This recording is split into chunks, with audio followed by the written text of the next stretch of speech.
itu kan Yang dia tiga agak itu. trending yang 3 itu awalnya aku lihat ini kayaknya cari sensasi deh atau gimana gitu. Iya. Kecewaan secara politis, entah itu terkait perjuangan bersenjata waktu itu terhadap Belanda, atau juga terkait misalnya setelah itu kekecewaan daerah terhadap Iya. pusat gitu kan. Iya. Akhirnya beberapa kali membuat gerakan yang ada yang sekuler tapi ada juga yang bernafaskan agama.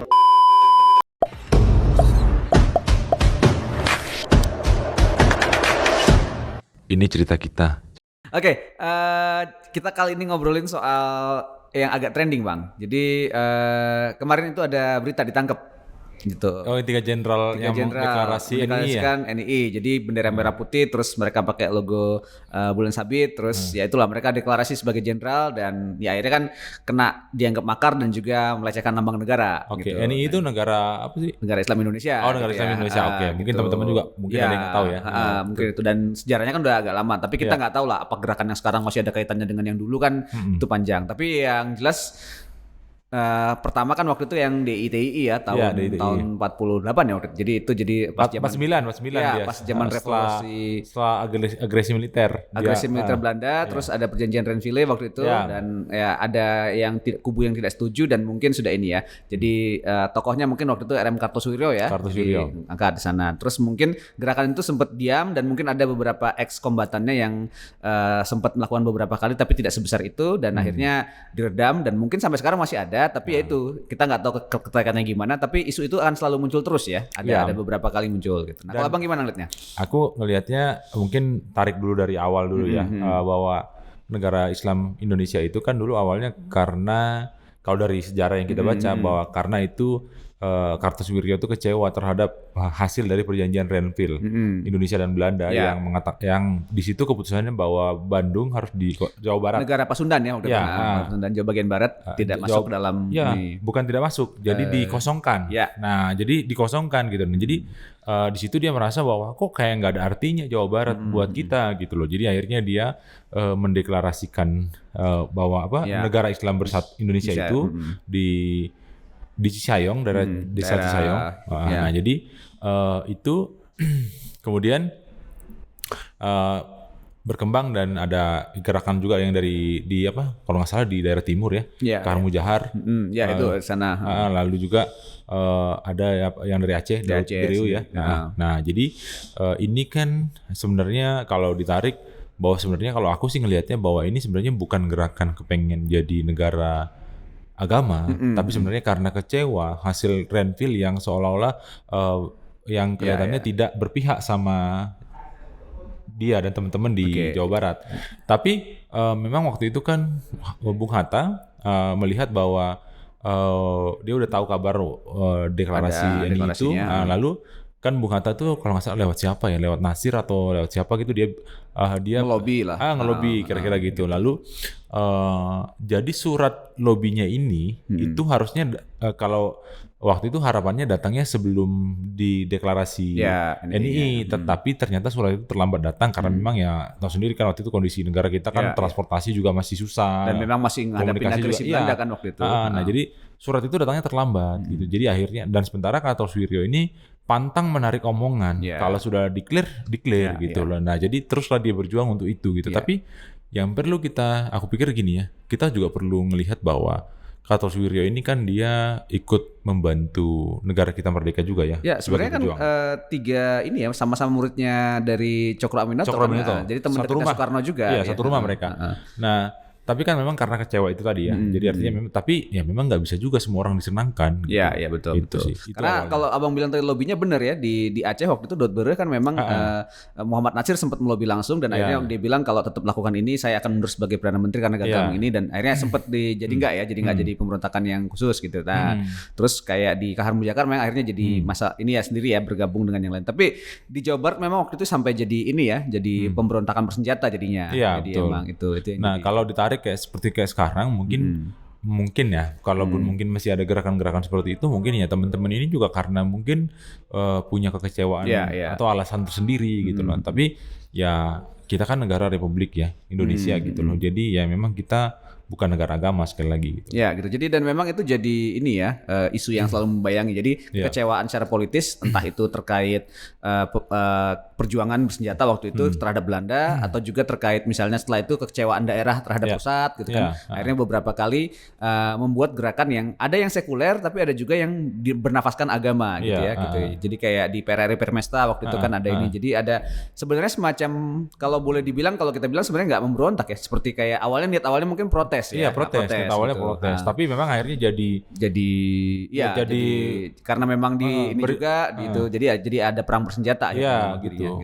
Jadi makanya ini mungkin kalau kita ngelihat ini ya, kalau aku sih ngelihatnya di ranah itu ya, jadi nggak ke arah bawa perjuangan ke negara agama gitu. Tapi kalau sama yang sekarang yang kayak sekarang ada deklarasi beberapa gitu kayak gitu atau udah beda atau gimana? Beda, memang beda, semangatnya juga mungkin beda ya. Karena juga ini kan ada banyak faksi di dalam. Ya, apalagi setelah waktu itu dibubarkan kan jadi jadi kupikir ya memang kita harus menyikapinya dengan ya bahwa ya sekali lagi negara kita tidak dibenarkan mendeklarasikan bentuk-bentuk negara agama atau bikin negara baru bahkan gitu ya gitu. Bukan masalah ini tapi memang dianggapnya memang jadi makar kan, undang-undang makar. Karena kita udah sepakat negara kita ini negara kesatuan Republik Indonesia gitu. Nah, sikapnya harusnya gimana nih kalau ngadepin isu-isu kayak gitu kan. Karena kan pasti nanti akan ditarik-tarik kalau apalagi zaman sekarang kan semua agak nyenggol agama dikit langsung aja langsung gitu. Langsung panas gitu. Ya kalau aku pikir sih ya pertama kita harus bijak lah, artinya gini, jangan ketika dengar isu negara agama kita langsung antipati atau kita langsung memaki gitu ya. Kita lihat dulu, runut dulu kronologisnya seperti gimana, lalu apa sih yang dulu mendasari, lalu sekarang kondisi begini kita harus seperti apa, jangan kita memancing-mancing gitu. Jadi perlu kita tahu informasi itu gitu. Jadi istilahnya kalau kayak kata Soekarno tuh jas merah, jangan lupakan sejarah. Jadi tahu dulu sejarahnya, lalu bagaimana menyikapinya sekarang kan kita jadi tahu. Jadi dan itu bukan jadi sesuatu persoalan yang harus kita kita khawatirkan gitu loh. Tapi kan kalau kita ngelihat case-nya kan kadang-kadang ya sebenarnya itu nggak banyak kan, maksudnya cuman kadang-kadang ada yang mungkin cari sensasi ya, ada yang memang pengen declare. Aku pas lihat ya kemarin tuh kan dia trending yang 3 itu, awalnya aku lihat ini kayaknya cari sensasi deh atau gimana gitu. Meskipun kita nggak tahu ya bahwa di baliknya ada jaringan atau apa nggak tahu kan gitu. Dan satu hal yang mungkin dikhawatirin kemarin itu Bang, jadi faksi-faksi yang seperti itu yang kecil mungkin gitu, tapi kalau akhirnya menggabungkan dengan gerakan katakanlah terorisme yang global gitu, nah itu jadi kekhawatiran tersendiri. Tapi kan saya kira sih kayaknya kepolisian dan militernya kita udah cukup inilah ya bisa memetakan lah hal itu. Apalagi ini kan hal yang sudah sangat lama dan memang harusnya kenal sih beberapa dulunya yang mungkin pentolan atau apa ya itu jadi ini sendiri gitu. Nah ini yang jadi apa ya, katakanlah mungkin ada juga yang punya skeptis katanya Bang, kadang bilang. Ada yang bilang ini mah cuma pengalihan isu katanya gitu. Nah, juga itu.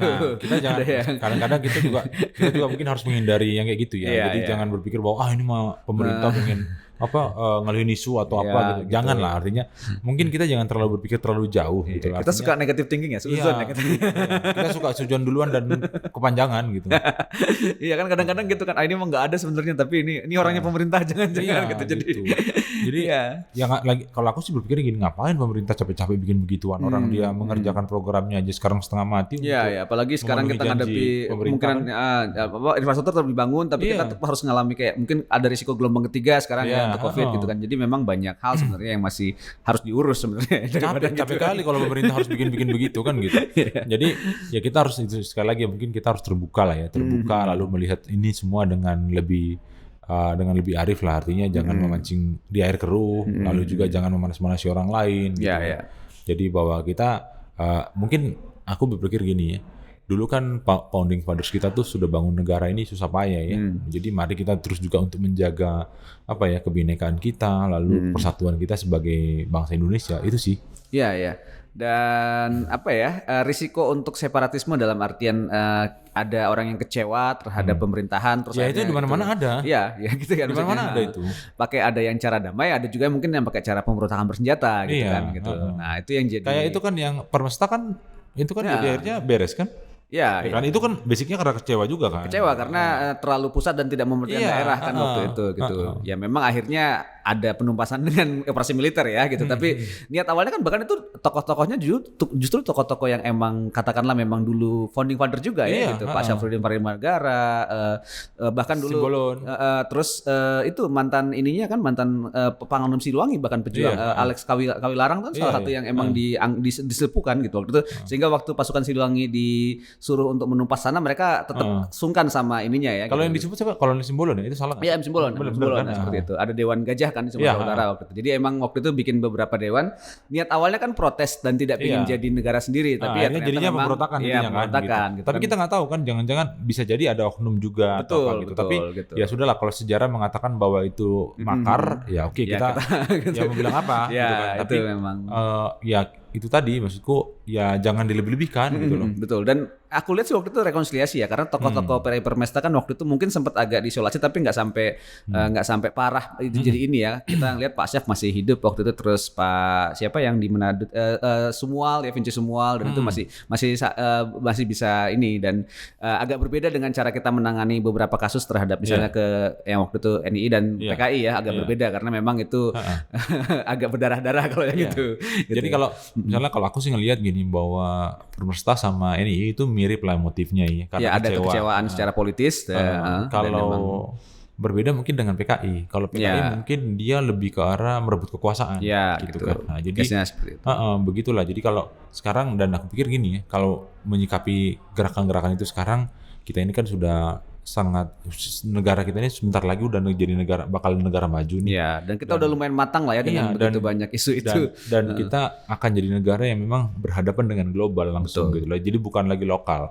Jadi artinya kita pun harus berpikirnya global, bahwa bagaimana kita menjaga nilai-nilai universal, kemanusiaan itu, dan terutama persatuan kita sebagai bangsa. Itu yang paling penting. Kalau kita masih berpikir kotak-kotak bahwa negara ini harus jadi negara agama atau mungkin negara yang kerajaan gitu, federal, nggak tahu juga. Kapan kita mau maju gitu kan?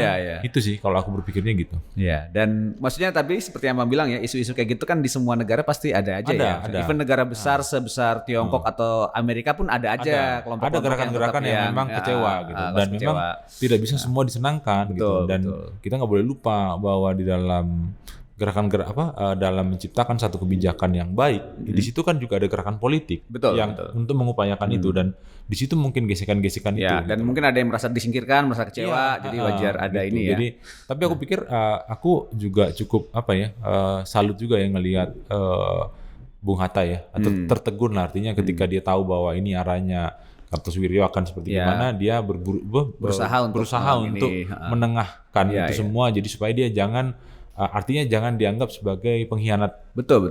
Pengkhianat negara kan gitu. Tapi memang suratnya itu terlambat gitu ya. Karena Bung Hatta kalau saya ingat juga pas zaman waktu yang masalah Piagam Jakarta juga gitu kan. Dia yang sampai akhirnya melobi kembali supaya ya udah kita bareng-bareng aja dulu gitu. Itu yang jadi memang ada semangat supaya bisa merangkul semua orang yang terlibat di ini. Jadi itu yang mungkin kita perlu sadari juga ya gitu. Jadi alih-alih sekedar nyalahin daripada langsung tiba-tiba langsung marah sana marah sini atau menuduh pemerintah sengaja bikin ini gitu ya. Mending kita semangat merangkulnya kita coba ya. Jadi kita coba untuk bisa menghargai semua pendapat orang, tapi juga merangkul sebagai bagian dari negara kesatuan. Betul. Gitu. Nanti kapan-kapan kita bahas soal Bung Hatta ya? Iya, bisa. Asik juga nih. Bung Hatta itu asik Bang, karena apalagi kalau bicara soal ekonomi koperasi. Iya. Soal ini juga, janjinya supaya tetap jomblo sebelum merdeka gitu. Oh iya. itu juga jadi ini mungkin buat teman-teman lain ya. Jadi mungkin bisa memberi harapan pada teman-teman yang jomblo ya. Aduh, siapa nih yang jomblo nih? Gue sih udah gak jomblo. Oke, thank you Bang ya sudah berbagi soal trending topik kali ini, soal penangkapan 3 ya yang mengaku deklarasi tentang NII yang di Garut kemarin. Tapi ini juga jadi refleksi yang lebih panjang soal bagaimana kita menyikapi kelompok separatisme atau yang membawa isu agama dalam isu-isu separatisme gitu ya. Thank you Bang Basar dan teman-teman yang lain, silakan berkomentar, silakan kasih pendapatnya di kolom komentar kali ini. Sampai jumpa di bahasan berikutnya. Dah.